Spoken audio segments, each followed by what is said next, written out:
Welcome to the Old Time Radio Westerns. I'm your host, Andrew Rhines, and I'm excited to bring you another episode absolutely free. This episode is just one of over 80 episodes we release monthly. Now, let's get into this episode.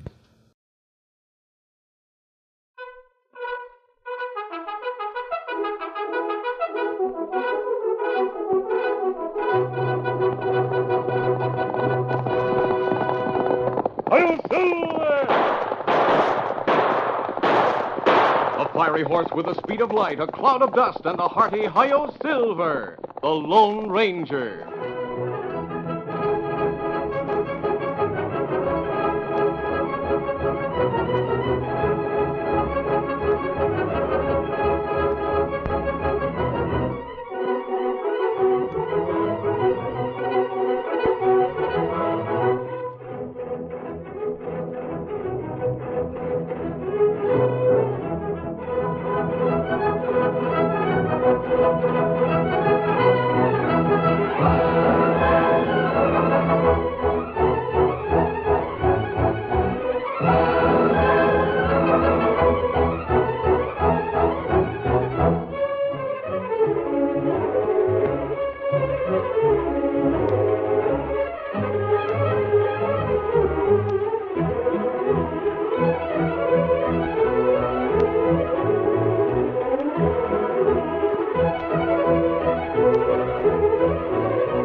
With his faithful Indian companion Tonto, the daring and resourceful masked rider of the plains led the fight for law and order in the early western United States. Nowhere in the pages of history can one find a greater champion of justice. Return with us now to those thrilling days of yesteryear. From out of the past come the thundering hoofbeats of the great horse Silver. The Lone Ranger rides again. Come on, Silver. Let's go, big fellow. Hi-Yo Silver! Hi!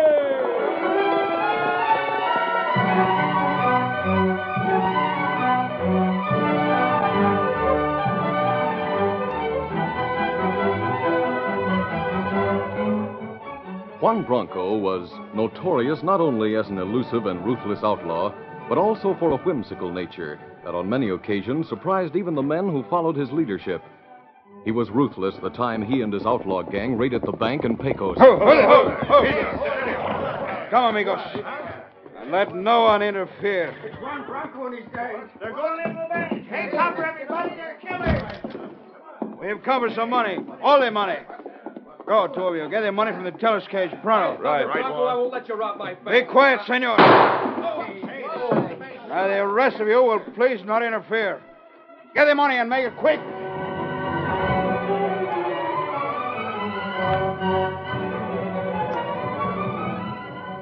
Not long after, the whimsical side of Juan Bronco's nature came to the front when he led a raid on the Nugget Cafe in Stockton.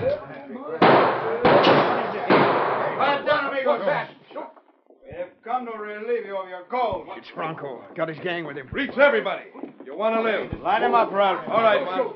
Line up there, all of you. Come on. You, Blackie. Get the gold from the till while the others help search these hombres. Sure will, Juan. Look here, Bronco. Maybe the others haven't got the gumption to talk up to you. But I'm old, and I don't give a hoot if you do gun me down. Shoot the old fool, Juan. Wait. I want to hear what he has to say. Speak up, amigo. You ought to be ashamed to come robbing these men who've worked so hard to get what they got. You're young and strong. Some of us is old and wore out. It's too late for us to start over. Maybe someday you'll regret what you done, if such as you has got a conscience. So, an old hombre like you talks up to Juan Bronco, eh? And even with his gun pointed at you. Yep. Reckon I'm foolish in signing my own death warrant. But I had to have my say, and I'm darn glad I said it. Now, go ahead and shoot. Caramba!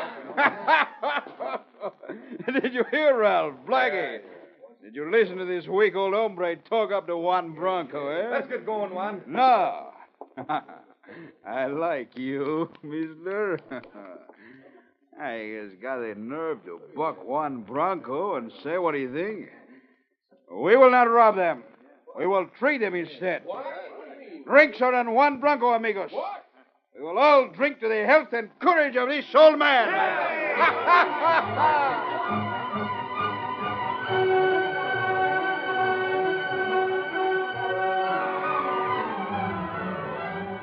Once more, the unusual nature of Juan Bronco was brought out when he and his gang of outlaws held up a stagecoach outside of Eagle Pass.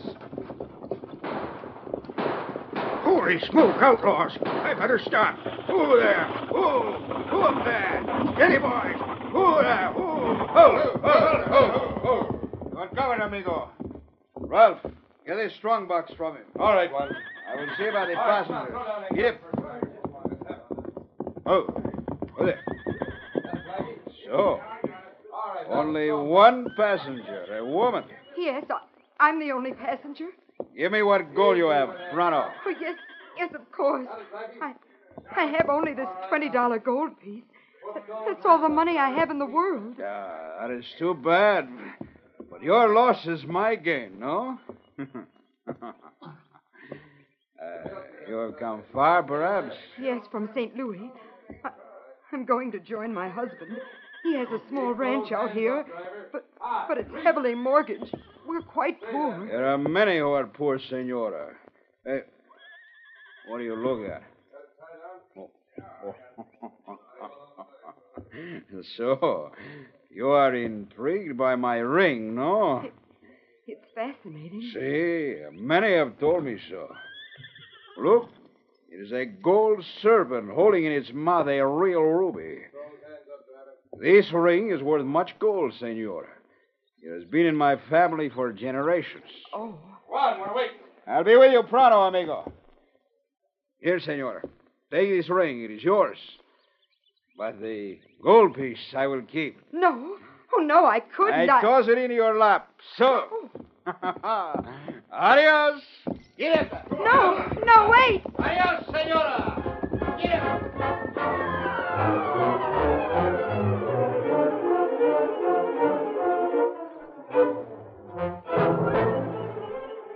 It was the following week that the Lone Ranger, with his 14-year-old nephew Dan Reed and his Indian companion Tonto, stopped to make camp in the hills a short distance from Eagle Pass. Oh, Silver. Steady, Philip. Easy, fella. This clearing will make a good place for a campsite, Tonto. And there's a creek close by for water. Me remember, this near Eagle Pass, where outlaws hold up stagecoach. Yes, from what I heard, I feel certain it was Juan Bronco's gang. We've heard a lot about him lately, haven't we? Yes, Dan, we have. Bronco and his gang are causing a lot of trouble in this territory. He's a dangerous man, and a very clever one. Me hear strange things about Bronco, Kimasabi.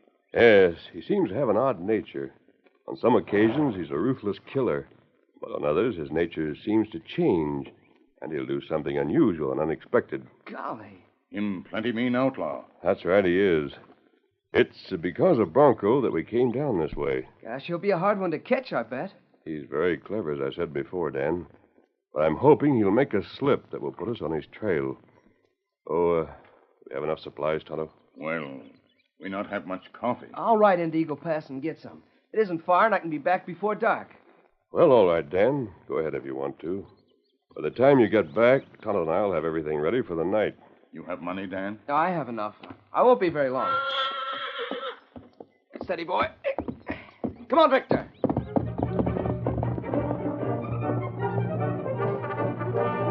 It didn't take Dan long to reach the town of Eagle Pass.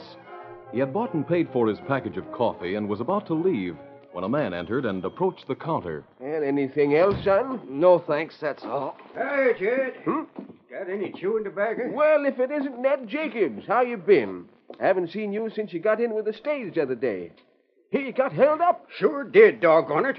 It was 5,000 in the strong box they took, too. Oh, that's sure hard luck. They say you think it was Juan Bronco and his gang that did it. Yep. I've heard enough about that hombre to know it was him, all right. Wait just a minute. What you waiting for, Sonny? Besides, you want something else? Well, no, sir. I'm leaving right now. Bye. So long. Come in again. Here's your back in there.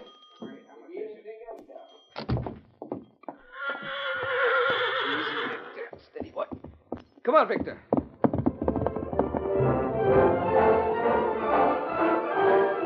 Meantime, Juan Bronco, with his two men, Blackie and Ralph, rode leisurely along a side trail a few miles from town. Ah, look over there at the sky. That sunset is so beautiful, no? Yeah, looks the same as any other sunset to me. Why, the colors red and gold. Like a painting, senors. I never noticed it. Ah, caramba. If you've nothing to think about but food and sleep, you are not living like Juan Bronco. You do not see the beauty around you. Hey, you feeling all right, Juan? Well, of course. It is that such hombres as you do not understand the fine things of life. Yeah. Sometimes I think you should have taken up preaching. Oh, preaching? That's a good one. The first army that coughed in the meeting house would get a bullet for interrupting the sermon. I do not like that, amigo. Be careful how you joke. All right. No use getting sore, Juan. Hey, I notice you don't wear that fancy ring anymore, Juan. What happened to it? Perhaps it was lost, perhaps stolen. Quien sabe, senor. Furthermore, it's none of your business. Oh, I was only asking. As an outlaw, you are tough. But as a talker, you are most stupid, Blackie. Oh, that'll hold you, Blackie. Oh, shut up. Do not sulk, Blackie. You are most lucky I did not shoot you instead of just calling you stupid. Yeah. We're coming near the main trail now. We must keep our eyes open. Yeah, that's right. Hey, look, Juan. There's a rider coming up the trail now from the direction of town. Oh. We will wait here, senors, until the rider has gone by before we ride onto the main trail. Looks like a boy to me. See, it's the way I am thinking. It is a boy. And will you take a look at that horse he's riding? Oh, he's a beautiful horse. Such a horse is seldom seen. I wonder where the button got it. That I do not care about. But I am thinking perhaps I would like to own such a horse. Come, we'll stop him. Get up. Go on. We will intercept him at the joining of the trails. Ho, Victor. Ho, boy. Ho. Hi. That is a beautiful horse you have there. Thanks. I think so, sir. Sir, did you get that? Shut up your mouth, Blackie. Oh, sure. I didn't mean anything, Juan. What? He said Juan. I bet you're Juan Bronco. Oh, so. You are not stupid like Blackie. But for one so young, it does not pay to be too smart. I would have bought your horse. Now I will take it. I wouldn't sell Victor at any price. And I won't let you take him either. Don't get fresh, kid. Don't think you can get away either. I've heard of Juan Bronco and his gang, but I'm not afraid of you or your gun. So you think perhaps we would not shoot a boy, eh? But you are wrong, amigo. When anyone interferes with Juan Bronco, I do not hesitate to remove him. Get off that horse, young one. No, I won't. I won't give up Victor. So, he's such a spunky one, no? Very well. Stay on your horse, amigo. We will take both of you with us. There. Hold the horse's bridle, see? Up, Victor! Get him back! Watch it, kid, or I'll plug you. Steady that horse. Easy, Victor, steady. Easy. Holy mackerel, did you see that? It pulled Bronco right out of the saddle. The kid tricked him for the moment. Quiet, both of you. All right. As for you, boy, you have made the fool of Juan Bronco. For that you will be most sorry. Bring him along to the camp, Ralph. I shall teach this youngster to have proper respect for Juan Bronco. Come along there. Get up.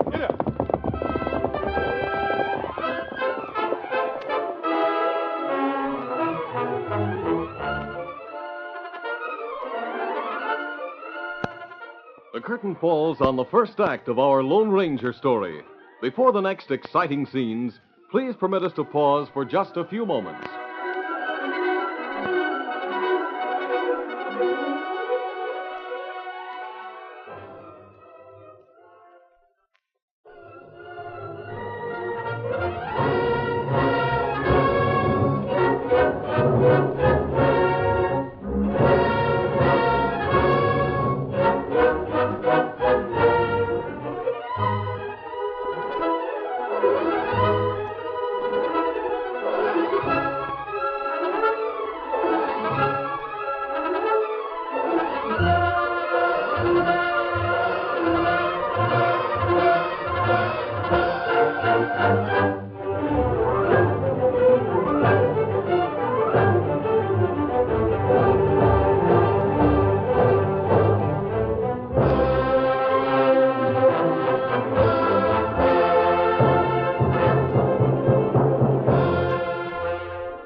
to continue our story. Juan and the two other outlaws forced Dan to go with them to their hidden camp back in the hills. Meantime, at the Carver ranch house, Mary Carver and her husband Hank were discussing their financial situation. Mary, I've reached the end of my rope. We've got to pay the mortgage, and I just can't figure out how we can manage it. Hank, the ring, perhaps Ring? What ring? This one, the one the Bandit Bronco gave to me when he held up the stagecoach. He said it was very valuable. Oh, he probably stole it from someone. We couldn't take a chance on selling it. He told me it was a family heirloom, Hank, and somehow I believe him. Well, in that case, Let's get the buckboard right now and go into town, Hank. Maybe we can sell the ring. Well, all right. Get your hat on while I go hitch up the horse, Mary. Maybe we can save the place after all.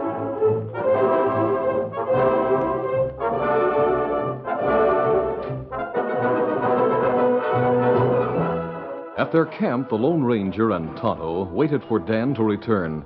Dusk had fallen, and they finally became worried. Leaving the camp, the Lone Ranger and Tonto followed Dan's trail toward town. It was still bright enough to see the hoof marks left by Victor. Suddenly, Tonto stopped. Easy. What's the matter, Tonto? Me see something. Look there, Kimasabi. Victor's hoof marks going back toward the camp. That right. Me not see it back a little way. It mean maybe Dan turn off trail. We'll turn around and find out. Come on, Silver. Get him up, Scout. Wait, Tonto. Oh, Silver. Oh, fella. And stopped here where the branch trail comes in. That's right. 3 horses come from Branch Trail. Them stopped, too. Yes. Then they went back up the branch trail, and Dan went with them. And that not good. It mean Dan in trouble, maybe. You think he meet some of Bronco's outlaws? Could be. Let's follow those tracks. Come on, Silver. Get him up, Scout.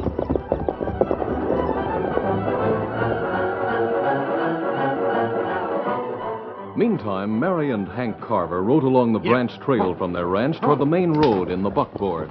Oh, it'll be wonderful if we can get enough for that ring to make the payment that's due, Hank. Yeah, it's almost too good to hope for, honey. Oh, get him! Here! Look, there are 2 horsemen coming toward us. Can't quite make them out yet, though one of them seems to be an Indian. Yeah, I see them. Now, look, Mary. One of them's masked. They must be outlaws. It's too late to turn around now. I'll have my gun handy. Ho, ho, ho. Easy. Just a moment, mister. I want to ask you Don't if try anything, mister. I'll plug you. They must be 2 of Bronco's men. Here, mister, take the ring. That's all we have. The ring? Now, wait a minute. We're not outlaws. That mask says you are. Forget the mask. Juan Bronco gave me this ring when he held up the stagecoach the other day. We were going to try to sell it to pay a bank debt. Juan Bronco gave you that ring? May I see it? Very valuable. Go ahead, take it and let us alone. Mary will go back home. Bronco, huh? He must have stolen it. No, he said it was an heirloom, and I believe him. How much did you hope to get for the ring? We need $1,000, but now we'll forget about it. Perhaps by tomorrow you'll get $1,000. Now, where's your ranch? Back up the trail, the Carver place. I'm Mary Carver. This is my husband, Hank. I see.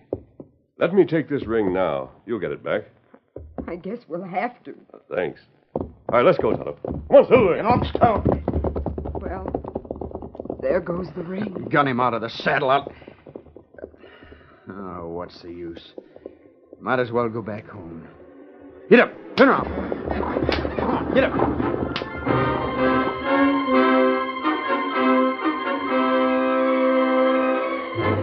As darkness set in, a bright moon shone overhead. The Lone Ranger and Tonto rode for several miles and finally turned into a rocky, narrow trail. The Lone Ranger called a halt. Wait, Tonto. Oh, Silver. Oh, fella. I know where this narrow trail leads, Tonto. It goes into a small canyon through a narrow pass. That make good hidden camp for outlaws. Yes, I know. We'll leave the trail and circle around to the side. Then we'll get to the rim of the canyon and find out what's down there. All right, come on. Come on, Silver. Get him up, Scout. A short time later, the Lone Ranger and Tonto approached the rim of the canyon. They dismounted and left the horses in a clump of trees and went forward on foot. Look down there, Tonto. The hidden camp. An outlaw camp, maybe. I'm sure it is. And we know that's where Dan was taken. That's right. Tonto, go back to Eagle Pass and get the sheriff and some men. Make it as fast as you can. And what you do, Kimasabi? I'll wait a bit. Then I'm going to try to get past the guard I know must be at the pass. I'll use the ring. It may get me through. It's plenty risky. I'll take the risk. I'll get going and hurry.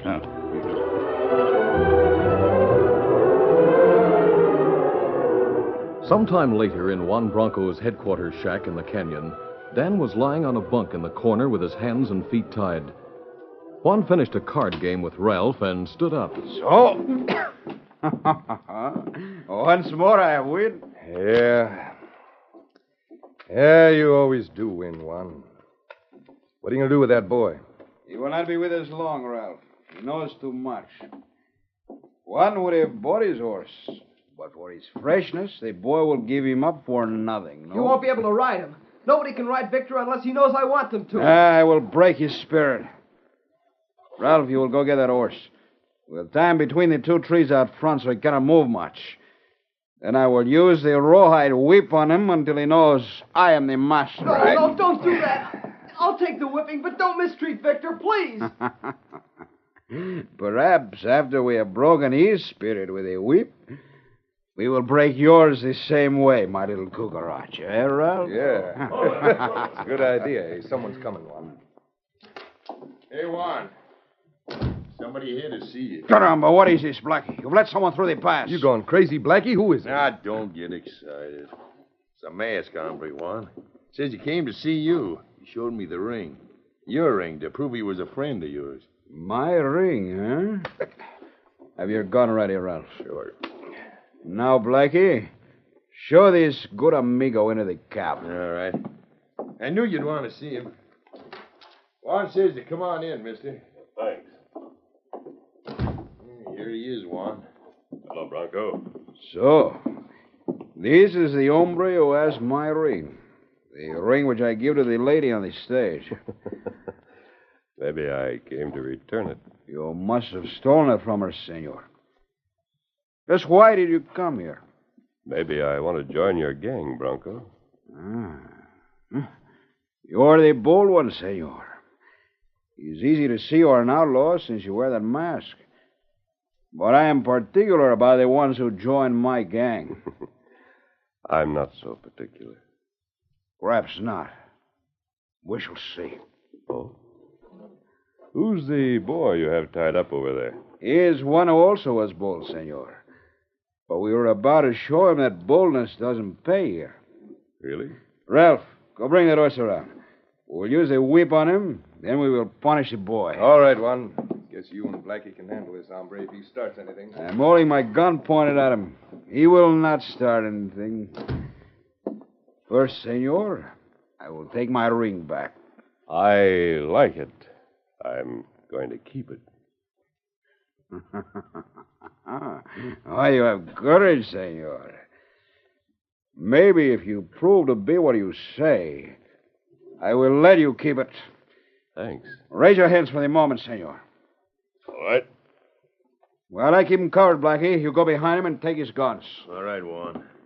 Good idea to play it safe. I got him. Now, to prove you're tough, senor, one will let you use the rawhide on the horse and on the boy. He looks like he could swing a mean whip, Juan. That remains to be seen. Here's the whip. Blackie, untie the boy's feet and bring him outside. All right. I bet the kid will sure holler. Lay the whip, senor. Here. Thanks. Now, as soon as Ralph brings the horse and gets him securely tied, we'll go out and watch you break his spirit. If you don't, remember, I hold this gun. Yeah, the kid's ready. The Lone Ranger looked over at the bunk where Blackie, with his back turned, leaned over Dan. He glanced at Juan, standing before him, holding the gun. Juan was soon to realize the mistake he made in giving the masked man the rawhide whip.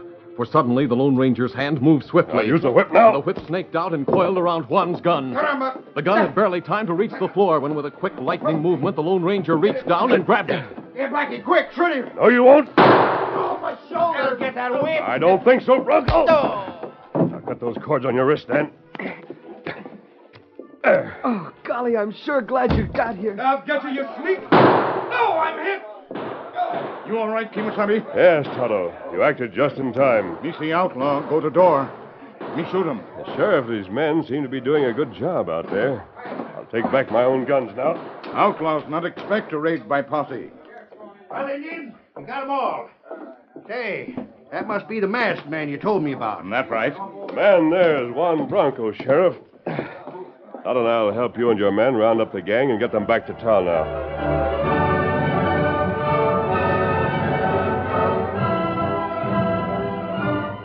The following morning, Mary Carver and Hank were at breakfast when a knock came at the door. I'll go, Hank. All right, honey. Morning, Mrs. Carver. I brought a package for you. Here. A package for us? Oh, come in, Sheriff. What is it, Sheriff? What's in the package? I can't imagine what on earth...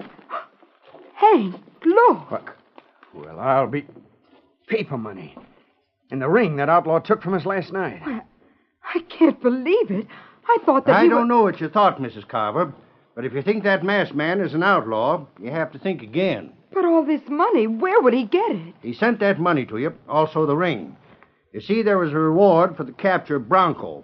And seeing as he practically captured him and his gang single-handed, it went to the masked man. He wouldn't have taken it except to give to you. Well, I can't believe it. Who is he, Sheriff? You know? Sure I know, Hank.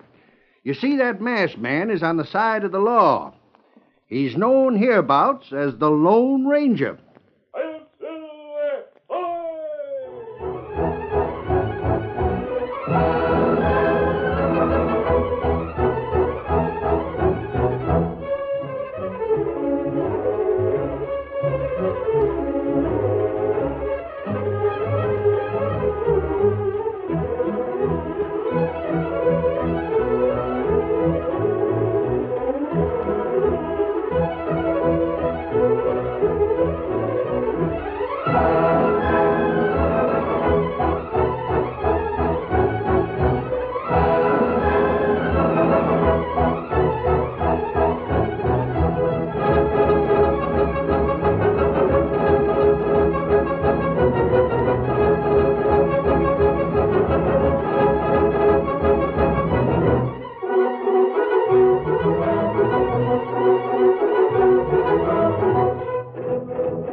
This is a feature of the Lone Ranger Incorporated, created and produced by George W. Trendle, directed by Charles D. Livingston, and edited by Fran Stryker.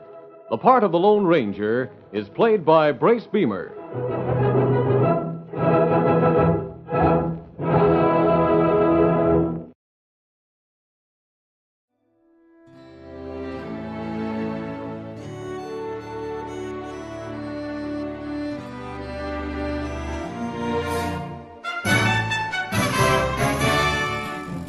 This has been a presentation of OTRWesterns.com, and we hope you enjoyed.